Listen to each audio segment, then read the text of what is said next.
ETF index mutual funds నేర్చుకుని stock మార్కెట్లో రాణించాలనుకుంటున్నారా? వెంటనే ఈ నెంబర్కి కాల్ చేయండి. నమస్తే రమ్మగారు. నమస్తే జయ. రమ్మగారు, ఏదైనా చందమామ కథ చెప్తారా? పూర్వమాట ఇది ఎప్పటి సంగతి? వరంగల్కి ఓరుగల్లు ప్రాంతానికి దూరంగా వరాహగిరి అని ఒక ఊరుండేదట. కొంచెం సుసంపన్నమైన ఊరే. ఈ వరాహగిరిలో ఒక కమ్మరి అతను ఉండేవాడు. కమ్మరి అంటే ఇనుప వస్తువులు అవి చేస్తారు కదా. సంతానం లేరు, భార్య కొంత వయసు వచ్చాక గతించింది, ఆయన ఒక్కడే ఉండేవాడు. ఏదో చిన్న పన్న కథలు కటార్లు అవి ఇవి ఏవో చేసేవాడు. అతను ఇంక కూడబెట్ల పాపం. కొంచెం 50-55 అట్లా వృద్ధాప్యం వస్తూ ఉంటే, నేను ఏం ధనం కూడబెట్టలేదు, పెద్ద వయసు వచ్చాక నాకు ఎట్లా గడుస్తుంది, నా దగ్గర ఏదో పావలా 10 పైసలు నేను దాచిపెట్టానంటే అప్పుడు ఎవరైనా పక్కింటివాడా వెనకింటివాడా ఆ 10 రూపాయల కోసమైనా మనని చూసుకుంటాడు, పిల్ల జల్లలేరు, మనం ఏం చేస్తాము ఎట్లా వేయాలని బాధపడుతూ ఉండేవాడు. సరే, ఈ వరాహగిరి ఊరు వదిలిపెట్టి ఓరుగల్లులోకి వెళ్ళిపోతే ఊళ్ళోకి, అక్కడ పెద్ద సీనియర్ సిటిజన్స్ పెద్దవాళ్ళకి కొన్ని సత్రాలు ఉండేవి. వీళ్ళు అక్కడెక్కడైనా ఉండొచ్చు. ఉంటే రాజుగారే అన్నం పెడతారు అక్కడ ఉండే ముస్లిం ఉతకాకి. ఏదైనా దాటిపోతే వాళ్ళ దీన్ని బట్టి దహన సంస్కారాలు అవి కూడా రాచరికం వాళ్ళే చేసేది. ఆ కాలం అలాంటిది. అట్లాగని ఏమనుకున్నాడు ఇతను, ఏదో చిన్న ఒక బట్టల మూట పట్టుకుని ఒక చిన్న కర్ర ఉంది అతను, చేతికర్ర. ఆ చేతికర్ర పుచ్చుకొని వెళ్తున్నాడు. ఓరుగల్లు ప్రాంతానికి కొంచెం దగ్గరలోకి వెళ్ళేసరికి ఎక్కడో ఒక చోట ఒక వంతెన లాంటిది దాటుతున్నాడు. ఆ వంతెన మీద ఆయనకు ఒక అతను తారసపడ్డాడు. ఇతనికి ఒక 40 ఏళ్ళు అట్లా ఉంటాయి. అతను ఈయన్ని పరిశీలనగా చూస్తూ ఉంటే సరే పలకరించాడు. ఎక్కడి నుంచి వస్తున్నావు ఏమిటి అది అంటే, మా ఊరు వరాహగిరి, నేను ఇట ఓరుగల్లులో రాజుగారు ఏర్పరిచిన ధర్మసత్రాలకు వెళ్తున్నాను అన్నాడు. అనేసరికి అతను బాగా పరిశీలించి చూసి, నీ కర్ర ఒకసారి ఇవ్వవా అన్నాడు. ఆ చేతి కర్ర తీసుకున్నాడు. కర్రను బాగా తిరిగేసి, ఈ కర్ర ఎక్కడిది ఏమిటంటే, నేనే చేసుకున్నాను, మా ఊళ్ళో తెల్లనేరేడు చెట్టు ఉంది. అతను గుర్తుపట్టాడు, ఇది తెల్లనేరేడు కర్ర అని. తెల్లనేరేడు చెట్టు ఉంది, ఆ చెట్టుది చేసుకున్నాను, నీకు కావాలంటే ఆ ఊరు కుర్రాళ్ళు ఎవరైనా కూడా ఇట్టాటి కర్ర చేసి పెడతారు, వరాహగిరిలో ఉన్నది అన్నాడు. అనగానే ఆయన చెప్పాడు, నేను ఉపాధ్యాయుడిని, ఓరుగల్లులో ఉపాధ్యాయుడిగా ఉన్నాను. ముసలైన నీ తత్వం ఏమిటో నువ్వెవరో నాకు తెలియదు, కానీ నువ్వు గనక నా మాట విన్నావా, మన ఇద్దరము ధనవంతులమయ్యే ఒక ఉపాయం ఉంది అన్నాడు. ఆ కర్ర వదిలిపెట్ల.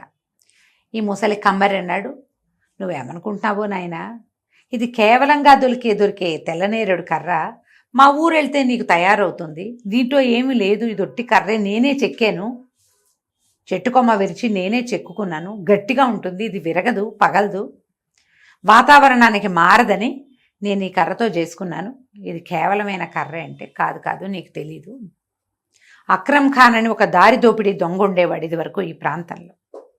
వీడు తను సంపాదించిన సంపదను అంతటినీ తెల్లనేరేడు చెట్టు కింద దాచిపెట్టాడని ఒక ప్రతీతి. ఈ ప్రాంతాల్లో ఎక్కడా లేదు తెల్లనేరేడు చెట్టు, అది ఒకే ఒక్కటి ఉంది. అది ఎక్కడుంది? వరాహగిరిలో ఆ నదీ తీరానుంది.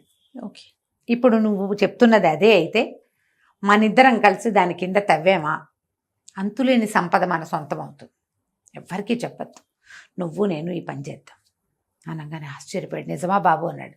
అక్షరాల నిజం, నేను చరిత్ర ఉపాధ్యాయుడిని, నాకు తెలుసు, నేను ఈ చుట్టుపక్కల అన్ని ప్రాంతాల ఊళ్ళు తిరుగుతున్నా, ఇంకా నేను వరాహగిరి వైపు రాలేదు, నేను ఇది తెలుసుకున్నా, నాకు దొరికింది ఒక తాళపత్రం, ఇట్లా అక్రమ్ ఖాన్ దాచిపెట్టాడు అనేసరికి సరేననుకున్నారు. ఇద్దరు మళ్ళీ ఓరుగల్లు వైపుకి వెళ్తున్నారు, మొత్తం మళ్ళీ వరాహగిరి వైపుకి నడిచి వచ్చారు.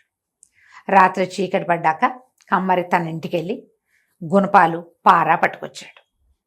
ఇద్దరు కలిసి ఆ తెల్లనేరేడు చెట్టు కింద నదీ తీరాన తవ్వటం మొదలుపెట్టారు. అర్ధరాత్రి దాటేసరికి లాంతర్ కూడా తెచ్చాడు అతను, అది కనపడాలిగా. దాటేసరికి ఒక పెద్ద బ్రహ్మాండమైన రాతి పలక కనపడింది ఆ తెల్లనేరేడు చెట్టు కింద. తెల్లనేరేడు తెలుసా ఎవరికైనా? తెలీదు. తెలంగాణ ప్రాంతాల్లో ఉన్నాయి, కాయలు ఉంటాయి, తెల్లగా. నేను మొన్న తిన్నాను, తెల్లగా ఇంతంతే ఉంటాయి, నేరేడు కాయ రుచే, తెల్లటి కాయలు. ఈ ఎల్బీ నగర్లో మా అక్కయ్య వాళ్ళు ఉంటారు, అక్కడికి పార్క్ దగ్గరికి ఎవరో ఒక అతను తెచ్చిపెట్టేట, 50 రూపాయలకి ఇన్ని కాయలు ఇచ్చాడు, తిన్నాం మేము. కాయలు మేము బెజవాడ వెళ్ళాను చూడు కిందటి నెల. అప్పుడు మా అక్క ఏం చేస్తుంటే అందరూ తింటారు అన్నయ్య వాళ్ళందరూ అని నా కాయలు పుచ్చుకొస్తే మేము అందరం తిన్నాం. ఆ కాయలు గింజలు కూడా వేసి వచ్చాను చిటికుడూరులో. వస్తాయో రావో తెలియదు. ఓకే, సేమ్ నేరేడు లాగానే ఉందండి. రుచి నేరేడే, ఆకారం నేరేడే, తెల్లటిది. అబ్బా, బాగుంది. ఆశ్చర్యంగా ఉంది. అయితే ఏమైంది, ఈ పెద్ద రాతి పలక ఉంది. ఈ రాతి పలకను లేవదీస్తే సొరంగం మెట్లు ఉన్నాయి కిందకి. మెట్లు దిగెళ్ళారు. దిగెళ్తే లోపల ఎంత సంపద ఉందో. అక్కడ ఒక గంట ఉంది. ఈ కమ్మరి ఉద్రేకపడిపోయాడు. జీవితంలో అంత డబ్బు చూసినవాడు కాదు ఎప్పుడు. అసలు బంగారు నాణ్యమే చూశారు అక్కడ. అతను ఎప్పుడో చూశాడు చిన్నప్పుడు. అదే అటు ఇటు పరిగెడుతూ అక్కడ ఏవో సంచులు అవి ఉంటాయని మూటలు కట్టేస్తూ ఏం చేశాడు, పొరపాటున ఆ గంటను తగిలేసరికి టంగుమని మోగింది. ఈ మేస్టార్ ఉన్నాడు కదా ఉపాధ్యాయుడు, ఆయన నిలబడి ఉన్నాడు. అతను కంగారు పట్టల్లా, హైరాన్ పట్ల డబ్బులు చూసి స్థిమితంగా నుంచున్నాడు. ఈ గంట మోగేసరికి ఒక గోడ పక్క నుంచి ఒక భయంకరమైన ఆకారంతో ఉన్నవాడు ఒకడు లేచొచ్చాడు. ఎవరది గంట కొట్టింది, ఇది రాత్రా పగలా అని అడిగాడు.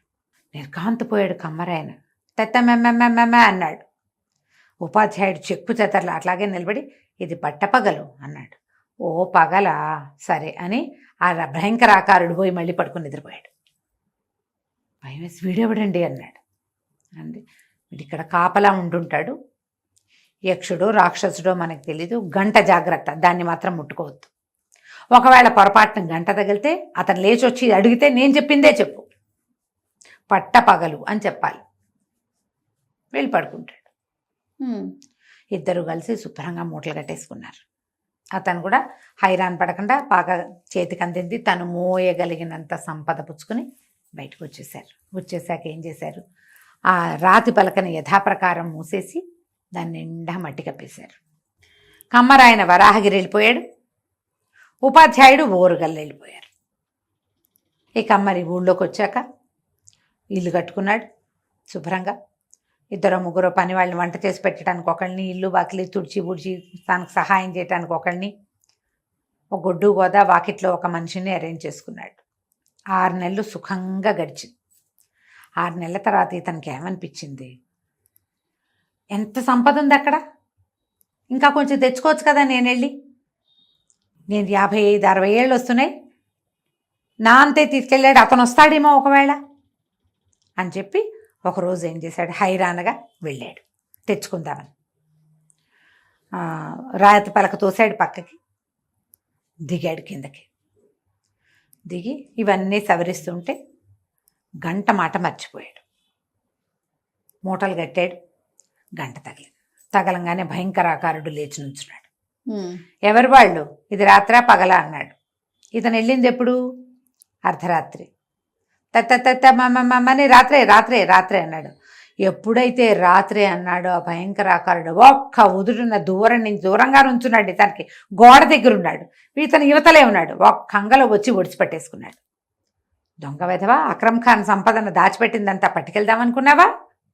ఎన్నేళ్ల నుంచో ఇక్కడ కాపలా ఉన్నాను, పట్టు ఇవాళ నుంచి నువ్వు కాపలా ఉందు గానని ఇతన్ని బలవంతంగా లాక్కుపోయి ఆ గోడకున్న ఒక గొలుసుకేసి కట్టేశాడు. ఇక్కడ కాపలాకాయ, నేను వెళ్ళిపోతున్నా అని చెప్పేసి ఆ భయంకర ఆకారుడుగా ఉన్నవాడు, వాడు ఎన్నేళ్ల నుంచో అక్కడ ఉన్నాడు బందీగా. అందుకని భయంకరంగా ఉన్నాడు వాడు. ఎవడైనా వచ్చేదాకా ఇక్కడే నేను ఉన్నాను, నువ్వు వచ్చావుగా ఇక్కడ కాపలా ఉండని చెప్పేసి చకచకా పైకి వెళ్ళిపోయాడు.